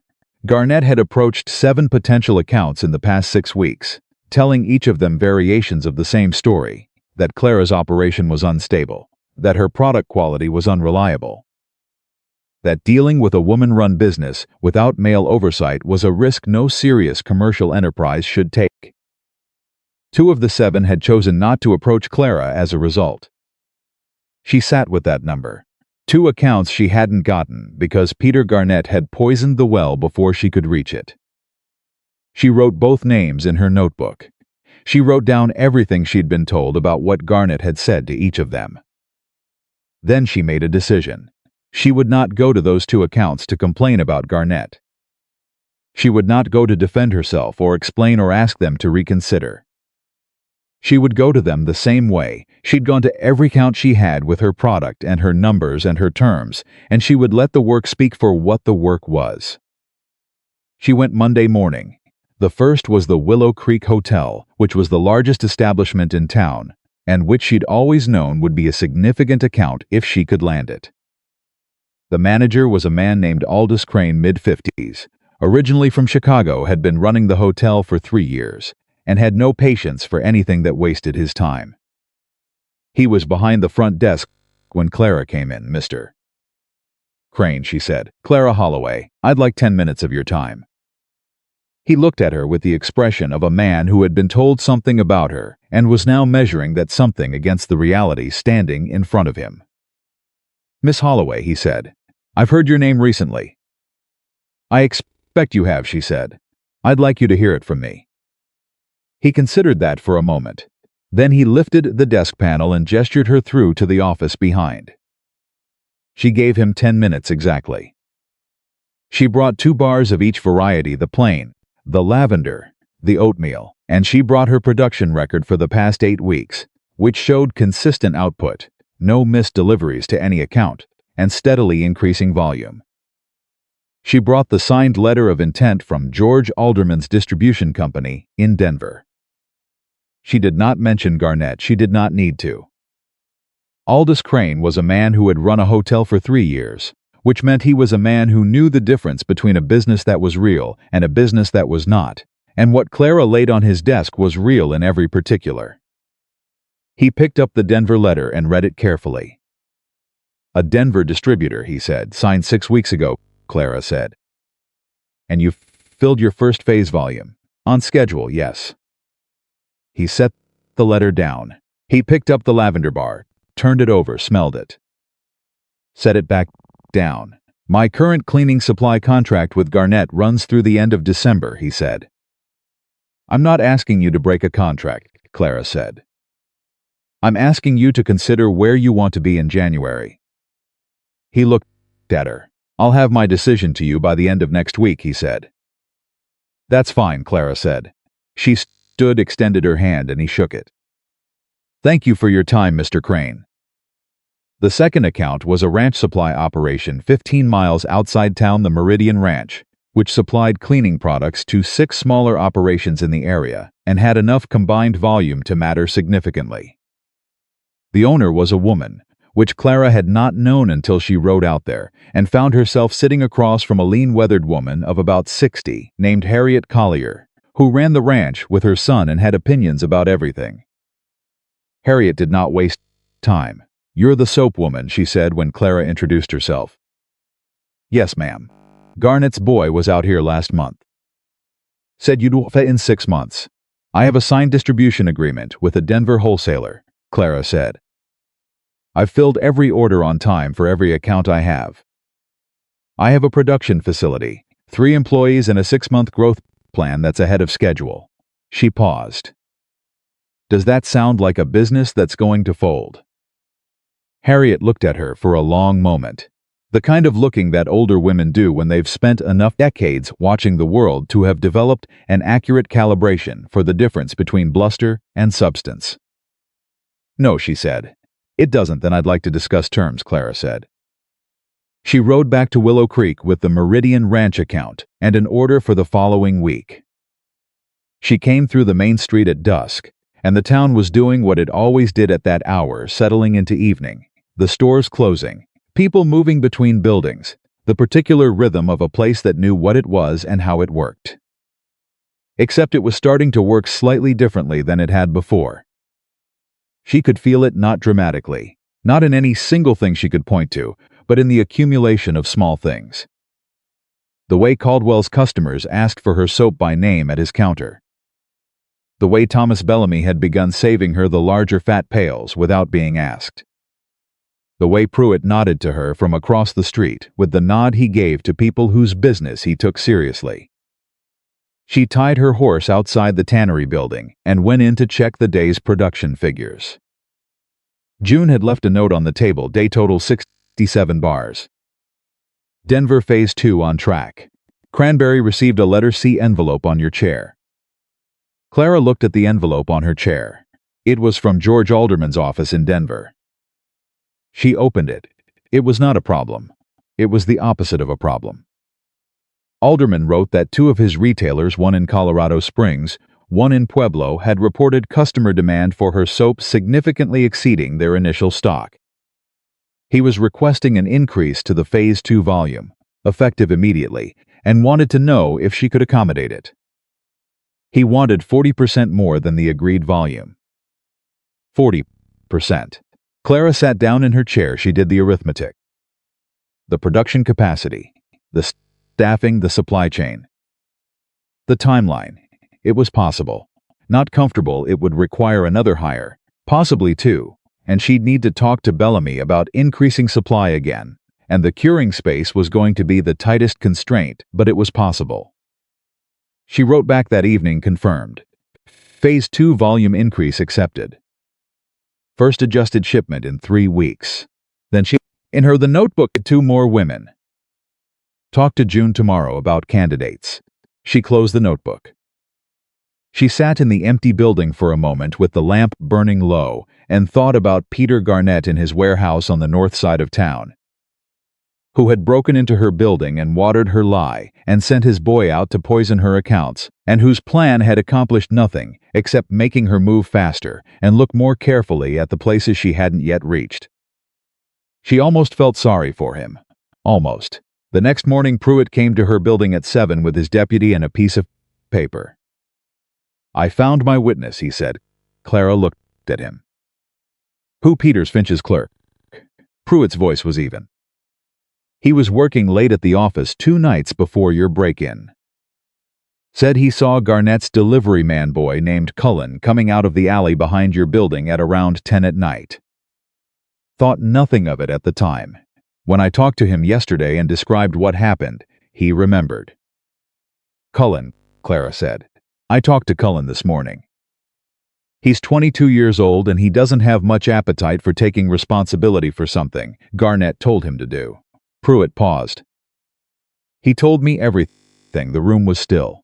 What happens now? Clara said. Garnett will be formally charged, Pruitt said. Criminal mischief, malicious damage to property. It won't be a dramatic proceeding. He'll most likely pay a fine and restitution. He looked at her directly. I want to be honest with you. This county doesn't have a history of hard consequences for men like Garnett. What I can promise you is that it goes on record, formally. Publicly. Clara thought about that. Public record is enough, she said. Let it be known what he did and why he did it. That's the consequence I care about. Pruitt nodded. There's one more thing. When I interviewed Cullen, he told me some of what Garnett had been saying around town about your business. The things he'd told potential accounts. He paused. Cullen said Garnett specifically told the hotel and 3 ranch operations that a woman your size couldn't run a serious business. That your physical appearance was evidence you lacked the discipline for it. Clara was very still. He said that. She said, yes, ma'am. She looked at the production floor, at the curing racks with their rows of finished bars, at the work tables where June and Delia and Francis would be arriving in 20 minutes, at the notebook on her table with 8 weeks of numbers that said what discipline looked like when it was applied every single day without exception. Put that in the formal record, too, she said. Every word of it. Pruitt looked at her. Yes, ma'am, he said quietly. The formal charge against Peter Garnett was filed that Friday. By Saturday, it was the only thing anyone in Willow Creek was talking about. Clara did not go to town on Saturday. She stayed at the tannery building and worked, and she sent June to Caldwell's for supplies. And when June came back, she reported that the conversation at Caldwell's counter had been entirely about Garnett and what he'd done and what he'd said, and that the general feeling appeared to be one of collective embarrassment, the particular embarrassment of a community that has been reminded of something ugly it allowed to exist unchallenged. Caleb Foster was there, June said, setting down the supply basket. What did he say? He said, and I'm quoting directly. June paused for effect. A man who attacks a woman's work because he can't match it deserves whatever comes to him. Clara looked at her. Caleb Foster said that, she said. In front of 6 people, June confirmed. Clara turned back to her mixing station. Well, she said. That's all you've got, June said. Caleb Foster publicly defended you, and all you've got as well. What would you like me to say? I don't know something. React. I am reacting, Clara said. I'm making soap. That's my reaction to everything. It's been working so far. June stared at her for a moment. Then she laughed a real laugh, the kind that comes up unexpectedly from somewhere genuine, and went back to her station. Clara kept mixing. She was thinking about what Martha had said. Being afraid of is a different thing than being laughed at. It means you've already won something. She hadn't fully understood it when Martha said it. She understood it now. Peter Garnett hadn't broken into her building because he thought she would fail. He'd broken in because he knew she wouldn't.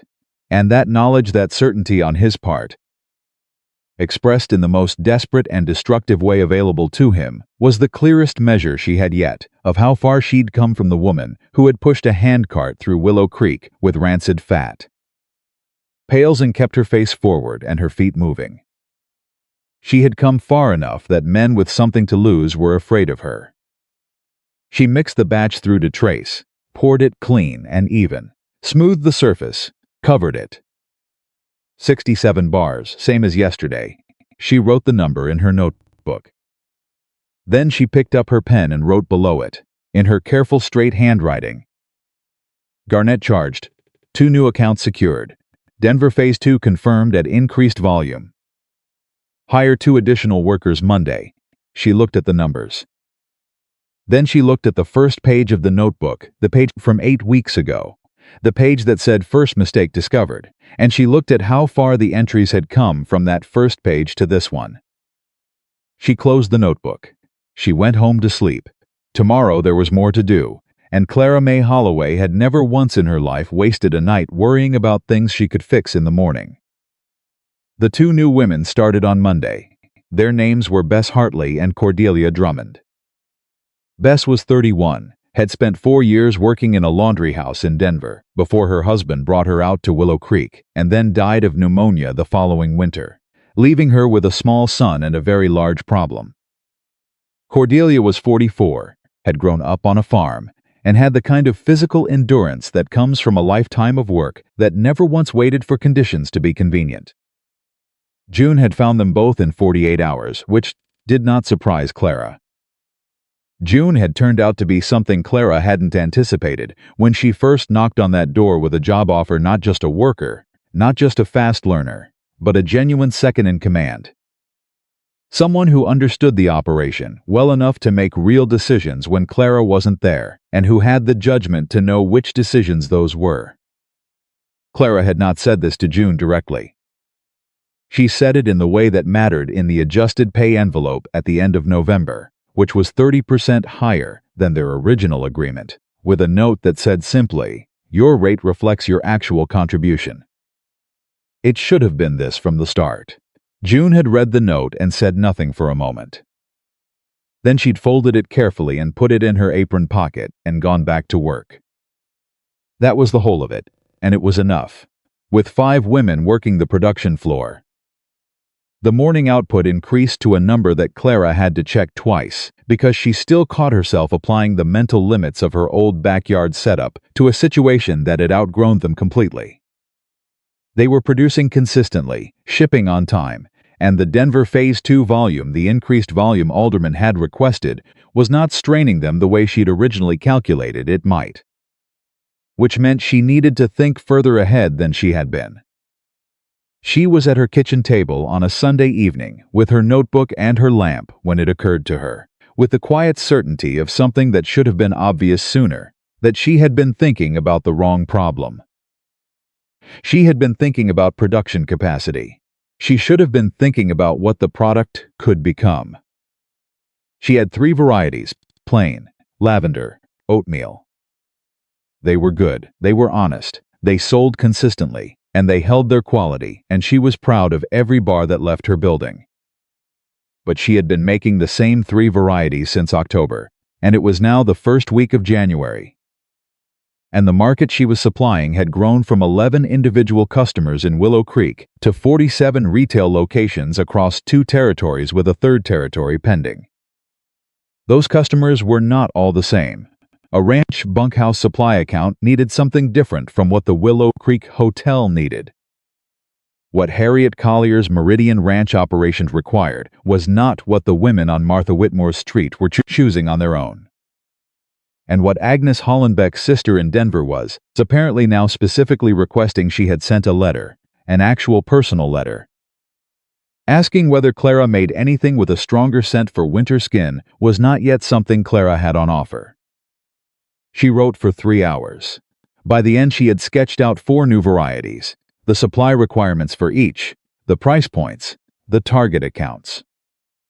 She had a development timeline that she thought was realistic. She had questions she needed answered about ingredient sourcing that she couldn't answer from memory. She also had, at the bottom of the last page, a word she had not written in her notebook before. Expansion. She looked at the word for a while. Then she went to bed with the particular restlessness of someone whose mind has gone somewhere her life hasn't caught up to yet. She was back in the building at 4:40 the next morning. The letter from George Alderman arrived on Wednesday. She read it standing at the work table, because she'd learned by now not to sit down for letters from Alderman. They tended to contain numbers that required her to maintain her physical stability. He was writing to inform her that 2 of his largest retail partners, one in Colorado Springs, one that had just opened a new store in Santa Fe, had specifically requested that Holloway soap be featured in their spring merchandise displays. Featured, meaning front-of-store placement, meaning the stores would be actively promoting her product rather than simply stocking it. He wanted to know if she could supply an additional volume on top of the already increased Phase 2 commitment, starting in March. He also wanted to know, and this was the line that made her set the letter down on the work table and press both palms flat on the surface for a moment, whether she had considered developing a gift presentation version of her product. Something packaged more elaborately than the current brown string wrapping. Something that could be positioned as a premium item for the holiday trade. She had not considered it. She was considering it now. She called June over and handed her the letter without saying anything. June read it. Her lips moved slightly on the large numbers. She handed it back. Gift packaging, June said. Yes. Do you know anything about gift packaging? No, Clara said. But I know someone who might. She was already reaching for her coat. Hold the morning batch at Trace. I'll be back in an hour. She went to see Martha Whitmore. Martha, it turned out, had opinions about gift packaging that she had apparently been storing up for some time, waiting for the right occasion. She had spent 3 years before coming to Willow Creek working in a dry goods store in St. Louis that had specialized in luxury household items, and she understood presentation the way she understood soap quality as a matter of function, not decoration. Because presentation told a customer what a product believed about itself before they'd touched it. Muslin wrap, Martha said, immediately and without preamble, as if Clara had simply resumed a conversation they'd already been having. Not brown paper. Something with texture, tied with a proper ribbon, not string ribbon. And a small card with the variety name and what it's for. Not fancy language, plain language, for dry skin in winter, for laundry and heavy use. Something that tells a woman in 30 seconds exactly what she's holding. Clara looked at her. Do you want to come work for me, she said. Martha looked back at her. I'm 53 years old. I know, I have my own household to run, I know that, too. I'm not asking you to stand at a production table. I'm asking if you want a formal role in product development and presentation. A few hours a week, your own rate. Martha was quiet for a moment. The particular quiet of someone who has been offered something they want and are deciding whether to admit it. What rate, she said. Clara told her. Martha said, when do I start? You already started, Clara said. The muslin wrap idea is the first decision. Keep going. They spent 2 hours at Martha's kitchen table developing the gift packaging concept, the materials, the presentation, the card language, the pricing for the premium tier. Martha had more practical knowledge about retail presentation than Clara had expected. And the combination of Martha's instinct for what women wanted to see and Clara's understanding of what the product actually was something that felt, by the end of those 2 hours, genuinely right. Clara went back to the building and told June they were adding a gift presentation line. June said, "That's going to add an hour to our morning." "I know," Clara said. "We'll figure it out." They figured it out. The gift line was ready by the first week of February, and Alderman's response when Clara sent him samples was 3 words in a telegram: "Ship immediately." More, she shipped more. It was also in February that Gerald Finch came to see her about the lease. She had not forgotten that the 1-year lease was approaching its midpoint, which meant the renewal conversation was coming. And she had been thinking about that conversation with the careful attention she gave to any negotiation she knew was significant. Finch was not a hostile man, but he was a man who understood leverage, and he now understood, in a way he had not when he'd first signed her lease, that the tannery building housed something considerably more valuable than a local cottage industry. He came on a Tuesday afternoon, which was his way of choosing the time, arriving when she was in the middle of production, when the building was busy, and she might feel the pressure of the interruption. Clara had June take over the floor and brought Finch to the back table. He looked better prepared than their first meeting. He had papers, he had numbers, and he had a new lease offer that was 60% higher than her current rate. She looked at the number, did not react to it visibly. "Set it down, Mr. Finch," she said. "You know what this building was worth when it was empty." "I know what it's worth now," he said. "You know what it's worth because of what I built in it," Clara said. "That's not the same as the building's value. I brought the value. The building is 4 walls and a roof with a good fire pit." "A fire pit you've been using very profitably," he said. "Yes," she said, "and if I move my operation to a different building, which I've been looking at, incidentally. Because a woman in my position looks at all her options, your building goes back to being 4 walls and a roof with a good fire pit that nobody wants to lease." Finch was quiet. "You've been looking at other buildings," he said. "I have." This was true. She had asked Henry Moss about the empty mill warehouse 2 weeks ago, purely as a contingency exercise, and the exercise had told her that her options were real. "I'd rather stay where I am. The setup suits my operation, and relocating would cost me a month of reduced output. I'm willing to pay a fair increase for renewal. I'm not willing to pay 60% more for the same building." "What's your offer?" he said. She named 20%. He came back with 40, 25, she said, and a 2-year term instead of 1. He looked at her across the table. She could see him running the arithmetic, the stability of a 2-year lease, against the gamble of holding out for more from a tenant who had just told him she had alternatives. 30, he said. "Done," Clara said. He shook her hand with the expression of a man who keeps almost winning negotiations with her, and has not yet decided how to feel about it. When he left, Delia, who had been working close enough to hear most of it, said without looking up from her station, 30%. "Yes," Clara said. "You got him down from 60. "That's impressive," Delia said. "That's arithmetic," Clara said. Same as everything else. The day the Garnett case was formally resolved was a Thursday in late February. Pruitt came to tell her himself, which she appreciated. Garnett had paid his fine, and the restitution covered her lost lye supply, and the production delay, and the formal record noted the malicious nature of the act and the motivation behind it. Pruitt had insisted on the language about what Garnett had said to her potential accounts being included in the official record, and the judge had allowed it. "It's done," Pruitt said, "publicly and permanently." "Thank you, Dale," Clara said. She had started using his first name somewhere in the course of this, and he had not objected. "Garnett's business is in trouble," Pruitt said. "Lost 4 more accounts last month." Word gets around, it always does, Clara said, in both directions.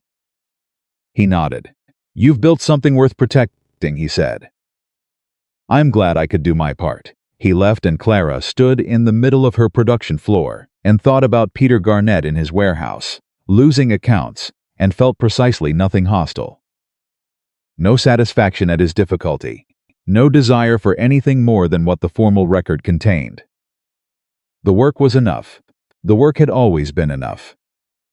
What she felt, if she had to name it, was something closer to sadness, the particular sadness of watching a man choose destruction over adaptation, when he could have chosen differently and done well enough. The market was growing. There was room. He had decided there wasn't, and that decision had cost him everything it was going to cost him, and none of it had anything to do with her, except that she was the thing he'd decided to be afraid of. She went back to work. March arrived with a letter that made her sit down. It was from a woman named Catherine Alderman, George Alderman's wife, and it was not a business communication. It was personal, which was unusual enough to make Clara read it twice before she understood what it was. Catherine Alderman had heard about Clara's business from her husband, naturally. But she had heard more than the numbers. She had heard the story of the fat pails, the failed batches, the break-in, the negotiation that got her into the Denver distribution network, because George Alderman apparently told his wife everything, which Clara noted as a piece of information about the man that she found unexpectedly endearing. Catherine was writing to tell her that she had shared the story with 3 women in her social circle in Denver. And those women had shared it further. And the result of that sharing was that Catherine wanted to know if Clara would consider coming to Denver to speak at a meeting of a women's civic organization, not about soap, specifically, but about what she had built and how she had built it. Clara read the letter 3 times. She set it on the table. She picked it up and read it again. She went to find June. Someone wants me to speak in Denver, she said, at a women's meeting. June looked at her. About what? About building something. About the business. June said nothing for a moment. Then are you going to do it? Clara looked at the letter. I don't make speeches, she said. You talk to merchants all day long, June said. You talked Finch down from 60%. You negotiated with a Denver distributor in the back of a tannery building and came out with better terms than he walked in offering. How is that different? That's business, Clara said. That's numbers. You think those women in Denver want to hear about numbers? June said. They want to hear about you carrying those pails through town while Caleb Foster shouted at you from across the street. They want to hear about the notebook, about writing first mistake discovered instead of failed. She paused. Clara, someone out there has a barrel of rotten fat that everybody told her was worthless. You need to go tell her what to do with it. Clara looked at her assistant, this woman she'd hired out of desperation and gratitude 8 months ago, this woman who had arrived at 4:57 on her first Monday and had never once been late since. When did you get so wise? Clara said. I learned from somebody, June said, and went back to work. Clara wrote to Catherine Alderman that evening. Yes. She would come to Denver in April. She would speak about what she knew, which was work and persistence, and the arithmetic of turning what other people discard into something people need. She sent the letter before she could think about it too carefully. She spent the next 4 weeks doing what she always did, working, refining, recording, adjusting, but underneath the daily rhythm there was something building. A low-level awareness of the April trip that she kept firmly in its place, because she had learned a long time ago that anticipating things too hard was a reliable way to ruin them. She was in the building on a Thursday morning when Caleb Foster came through the front door for the 3rd time since this whole thing had started, and she knew from the way he was moving, purposeful, not hesitant, not delivering something from someone else, that this visit was different from the others. He stopped in front of her. I heard about Denver, he said. Word travels, Clara said. He stopped. He was a man who talked easily in most situations, and this was not one of them. I wanted to say something to you that I should have said a while back. Clara waited. I gave you a hard time, he said. For a long time. Not just the Pails thing. For years before that, the comments. The way I talked about you in front of people. He looked at the floor and then back up. I told myself it wasn't serious, that it was just the way people talked. The way things were, he stopped, watching what you built. Watching Garnett come after you because he was afraid of you, and watching you handle it like you handled everything else. He stopped again. I was wrong about you. I was wrong in a way that cost you things I can't give back. I'm sorry for it. The building was quiet, not the strained quiet of people pretending not to listen. The genuine quiet of people understanding that something real was happening and giving it the space it needed. Clara looked at Caleb Foster, this man whose voice had followed her down the street for years, whose laughter had been the particular background noise of her most difficult mornings, and she found that the feeling she had was not what she would have predicted. Not anger, not satisfaction, not even relief. It was something much simpler. It was tired, not in her body was fine, but in the part of her that had been carrying the weight of what he and people like him had given her to carry. For years, for so long she'd stopped noticing the weight, the way you stop noticing anything you've worn long enough. I appreciate you saying that, she said. I mean it. He nodded. If Ruth needs anything, Clara said, tell her to send word. He almost smiled. She's already writing you a letter, I think. Tell her I'll read it, Clara said. He left. June appeared at her elbow 30 seconds later. Was that, Clara said. Caleb Foster actually apologized. He did, Lord, June said quietly. Keep moving, Clara said. We have 60 bars to get through before noon. They kept moving. April came. Clara rode the train to Denver for the first time in her life. Sitting upright in her seat with her hands folded in her lap and her notebook in her bag, and the particular interior stillness of a woman who has survived enough surprising things to know that the best way through a new one is to observe it clearly and react to what's actually there rather than what you imagined. Denver was larger than she'd expected and louder and faster, and the hotel where Catherine Alderman had arranged her stay was considerably nicer than anything Clara had ever been inside as a guest rather than a worker. And she sat in the room that evening after dinner and looked at the ceiling and thought about being 32 years old and standing behind Bellamy's butcher shop with her hands in a barrel of rotten fat, while a man laughed at her from across the street. She thought about the notebook. She had brought it. The original one, not a copy, not a summary, the actual notebook with the actual pages. Starting from the first batch failure, all the way to the current production figures and the Denver distribution numbers and the Finch lease renewal and Alderman's spring merchandise placement. She opened it to the first page. First mistake discovered. Then she closed it and went to sleep. The meeting was held in a large room above a dry goods store, which struck Clara as exactly right, somehow, and there were 43 women seated when she arrived, ranging in age from what looked like early 20s to a woman in the front row who had to be at least 75 and who was looking at Clara with the particular interested intensity of someone who intended to remember everything she heard. Catherine Alderman was exactly as her letters suggested, warm, precise, genuinely intelligent, with none of the condescension that Clara had been half-braced for from a wealthy Denver woman looking at a former laundress from a small frontier town. She introduced Clara simply. This is Clara Mae Holloway of Willow Creek, Colorado. She built a business from what everyone else threw away.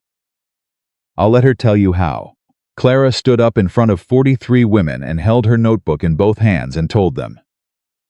She told them about the barrels, about the arithmetic, about her grandmother, about Caleb Foster's voice carrying across the street and the choice to keep walking, about the failed batches, all 3 of them, and what she wrote in the notebook after each one, about Martha Whitmore saying I'll take all 6 with the tone of a woman simply buying something she wanted, about June arriving at 4:57 and never once being late, about Garnett and what he'd done and why he'd done it, and what it had actually meant about where she was. She told them about the Denver distribution agreement and what the room had looked like: a wooden table and 2 chairs in the back of a tannery building when she shook George Alderman's hand. She did not tell them it was impressive. She did not tell them they could do it too. She did not perform inspiration for them. She just told them what had happened, in order, clearly, the way she wrote in her notebook, because that was the only thing she knew how to do that was actually useful. When she finished, the room was quiet for a moment. Then the woman in the front row, the one who was at least 75, said, "What did you write in that notebook after the 3rd batch succeeded?" Clara looked at her. "I wrote 'This is working,'" Clara said. The woman nodded slowly. "That's the whole story right there," she said. The questions went on for an hour. Clara answered every one of them straight: the ones about capital, the ones about suppliers, the ones about negotiating with men who didn't take you seriously, the ones about what to do when someone actively works to destroy what you've built. She answered them the same way she ran her business, without performance, without softening, without pretending that any of it had been easier than it was. At the end, a young woman, she couldn't have been more than 23, came up to her and stood close and said quietly, "I have an idea. I've had it for 2 years. Everyone I've told thinks it's foolish." Clara looked at her. "Does the arithmetic work?" Clara said. The young woman blinked. Yes, I've done it many times." "Then stop asking people if your idea is foolish," Clara said. "People told you what they thought before they understood what you saw. That's the wrong order. Build the thing first, then let them see it." The young woman looked at her. "Write everything down," Clara added. "Every mistake, every adjustment. That's where the knowledge lives, in the record of what you tried and what you learned. Not in what anyone told you before you started." She shook the young woman's hand and said goodbye to Catherine Alderman and walked out into the Denver street. She was back in Willow Creek the next evening. June had a production update waiting on her table, which was exactly as it should be. 61 bars the day before, 64 that day. Denver shipment on track. New account inquiry from a merchant in Albuquerque. Clara read it. Then she sat down at the back table and opened her notebook to a new page and started writing. Not a speech, not a reflection. The production figures for the coming week, the supply order, the staffing rotation. She was home. A week later, Henry Moss stopped her on the street. "I heard your Denver speech went well," he said. "It wasn't a speech," Clara said. "I just told them what happened." "Same thing," Henry said. Catherine Alderman wrote to someone who wrote to someone else. "Apparently, a woman in Santa Fe wants to have you come speak there." Clara stopped walking. "Santa Fe," she said. "That's what I heard." She stood in the middle of the Willow Creek Main Street and looked at him. "You know what's funny?" she said. "A year ago, I couldn't get people in this town to take me seriously. Now someone in Santa Fe wants to hear me talk." Henry looked at her steadily. "A year ago, you were carrying fat pails through town," he said. "Now your soap is in 47 stores and a Denver distributor is asking for more. Things change when you build something real." "Things change," Clara agreed. She went back to the building. June was at the mixing table when she came in, and Delia was at the curing racks, and Bess was doing the supply inventory, and Cordelia was working the rendering pot. And Frances was wrapping the gift line with the muslin and ribbon that Martha had specified, and the whole operation was running the way it ran every morning, efficiently, without drama, with the quiet competence of people who knew their work and did it well. Clara stood in the doorway and looked at all of it. She thought about the first Tuesday morning she'd come to collect pails from Bellamy, with her handcart and its grinding wheels, alone, with Caleb Foster's voice following her down the street. She thought about her grandmother's kitchen in Tennessee. She thought about sitting at her table at 10 o'clock at night with a failed batch in the corner and a pencil in her hand, deciding what to write. She had decided to write "First Mistake Discovered." That decision, that single small, private decision in the cold of her kitchen, had led here. To 5 women working, to 47 stores, to Denver. To Santa Fe, apparently. To a young woman in a room above a dry goods store who had an idea she'd been told was foolish for 2 years. She crossed to her table. She sat down. She opened her notebook to the current page. She wrote the date. She wrote the morning's production target. She wrote the supply figures and the delivery schedule, and the Albuquerque inquiry and the note about Santa Fe. Then at the bottom of the page, below the numbers, she wrote something that was not a number. She did not do this. Often the notebook was for records, for facts, for the concrete information that made the work possible. But occasionally, rarely, she allowed herself a line that was something else. She wrote, "The first pail cost 2 cents, everything else was work." She looked at it. Then she picked up her pen and added one more line, because it was true, and because her grandmother had given it to her and she intended to keep giving it forward, for as long as she had breath to do so. Waste is only waste when nobody knows what it can become. She closed the notebook. She stood up. She called across the floor to June that she was ready to start the morning batch. June said they were already at temperature and waiting on her.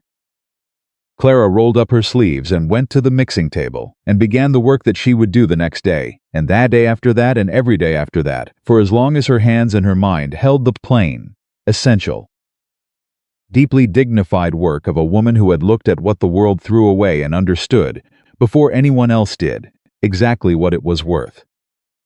Clara Mae Holloway had started with 2 cents and an idea that everyone called foolish. She had built something that reached across 2 territories and was still growing, not because the world had finally decided to believe in her, but because she had never once waited for that permission. That was the whole story. That was all of it, and it was enough.